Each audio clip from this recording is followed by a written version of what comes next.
All right, welcome back to the Hub and to our Cisco TV studio, coming to you from Cisco Live Barcelona 2020, where we just wrapped up the first fantastic innovation talk of the day with our own Liz Centoni and Danny Winokur.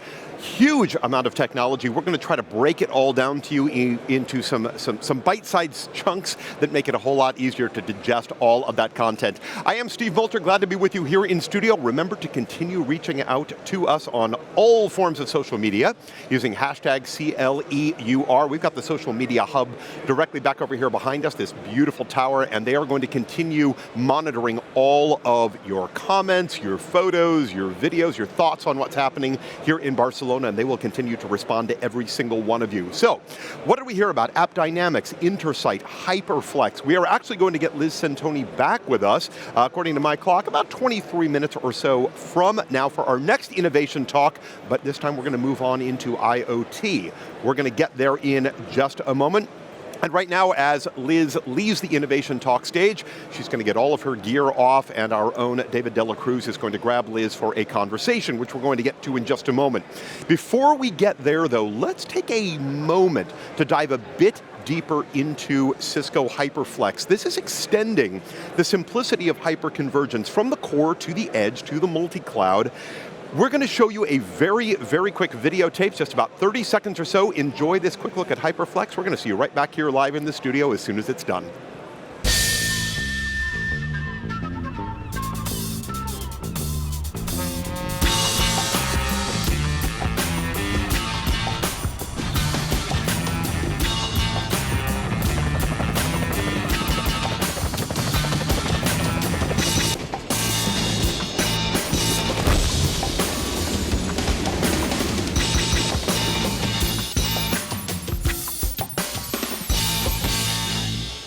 Again, HyperFlex, one of the great things that we heard about, not only during today's opening keynote, but during the innovation talk as well. And speaking of which, we are going to go right out to the Innovation Talk Theater, to our own David Dela Cruz, who is here with Liz Centoni, Woman of the Hour. David, over to you.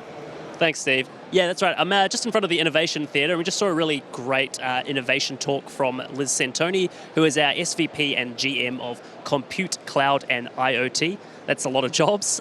So Liz, she's over here. Thank you for joining us. Thanks so much for being on the show. Well, thanks for having me here. So, yeah, just wanted to get some further context for our viewers that are not here today at Cisco Live in person. At the start of the presentation, Danny was speaking quite a lot about how important it is to bridge the gap or break down silos between the infrastructure and the development teams. And obviously Cisco can provide some tools to help customers do that. But why is that so important in your eyes? You know, I'm looking at this from an infrastructure up. Danny's looking at this from an app down. We build and deploy infrastructures in service of the application. So it's important to know about the app world. Now, the app cannot do without the infrastructure to be able to deliver that best user experience. And when you think about it, it's like in the next 2 years, there'll be 50% more applications than what we have today.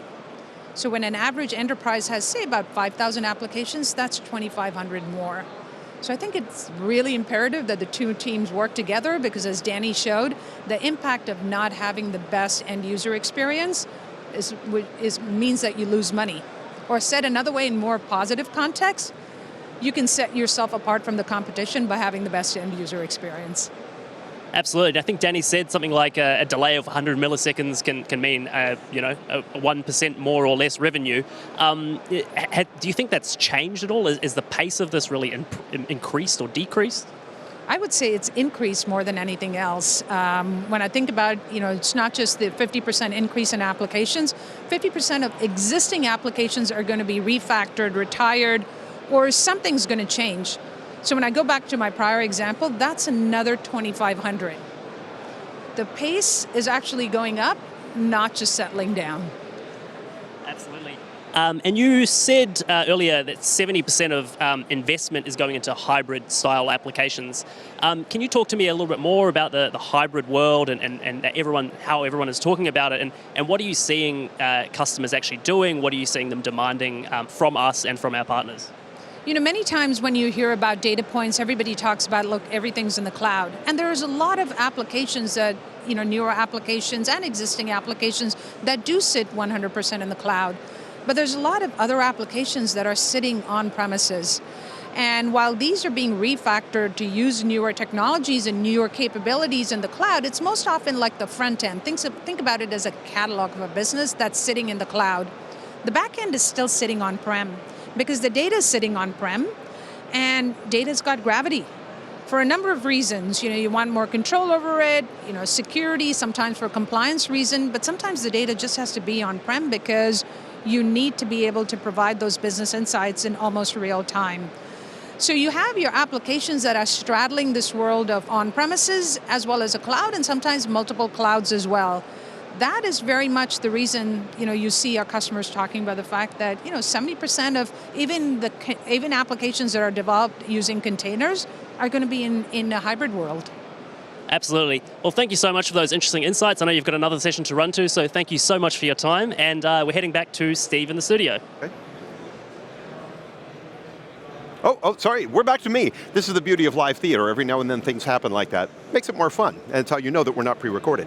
All right, so we're going to continue in on this conversation. I am back here with Todd, with Siva, with James. So glad to have you guys back with me. We get a couple more minutes together. All right, so what we've been hearing is that no matter what world we're in healthcare, we're in financial services, we're in education, manufacturing, we all compete in this world of digital experiences, and it all comes down to the apps. That's where modern business really starts. So Todd, only because you're closest to me here, I want to start back with you. We've heard about so many solutions. It feels a little bit overwhelming. What do we really need to be honing in on at this point, and why? So I think this is the opportunity for IT to affect both the top line and the bottom line, right? So these new digital experiences, these are how our customers are competing.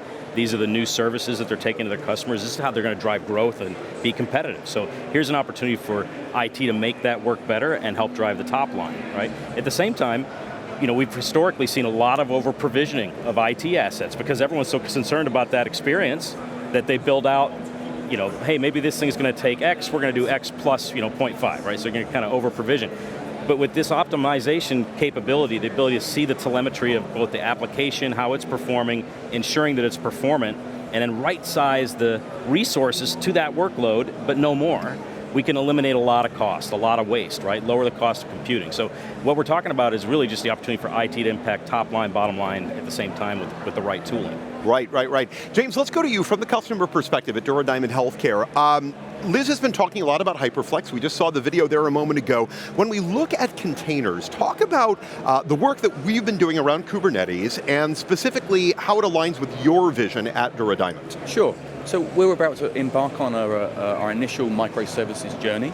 And if my key takeaways from this morning's session and key announcements are effectively, I have a common platform, cloud-based administration and management platform that enables me to deploy Kubernetes in an automated fashion.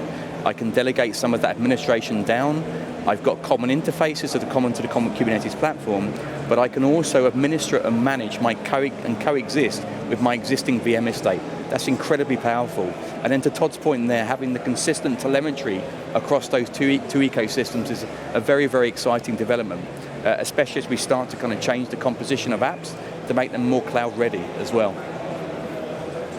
Absolutely. I want to end with you over here, Siva. Let's talk quickly about the variety of containerization that's out there. We can talk Kubernetes, we can talk multiple containerization. What are we doing differently at Cisco? So, we saw the HX application platform announcement today. This is the next generation where we are delivering container as a service in a turnkey platform that actually packages both provisioning as well as lifecycle management of containers. Today, containers is such a fast evolving technology, and it is surrounded by so many open source and other projects that actually embellish and make it even more, exciting for people. But IT is not ready for that. IT is not ready for taking all of these piece parts and starting to work through that on an ongoing basis. Daily changes are not norm there. They want the satisfaction that I have the best of breed container platform that I can run my applications, go production, but at the same time offer something for my developers for innovation and others to thrive in a much more straightforward fashion. HXAP is absolutely the first platform in that space to deliver that experience of bringing the full stack experience as well as container as a service. Last but not least, IT definitely don't want a VTAX. They definitely want it to be as cost effective as possible as they go production. That is the other promise we are fulfilling with the project on this particular one. I mean, if you look at everything we talked about today, the evolution of Innersight as a platform, the evolution of integration of an end-to-end capability, application all the way down, the notion of providing you insight wherever the data is and wherever your applications are running is a huge value to where we want to go in terms of offering that next generation experience for applications. Exciting capabilities and content. Guys, thank you. We're going to be watching what you're doing throughout the course of the week. Congratulations, enjoy. Our thanks once again to James, to Siva, and to Todd for being here in the studio with us.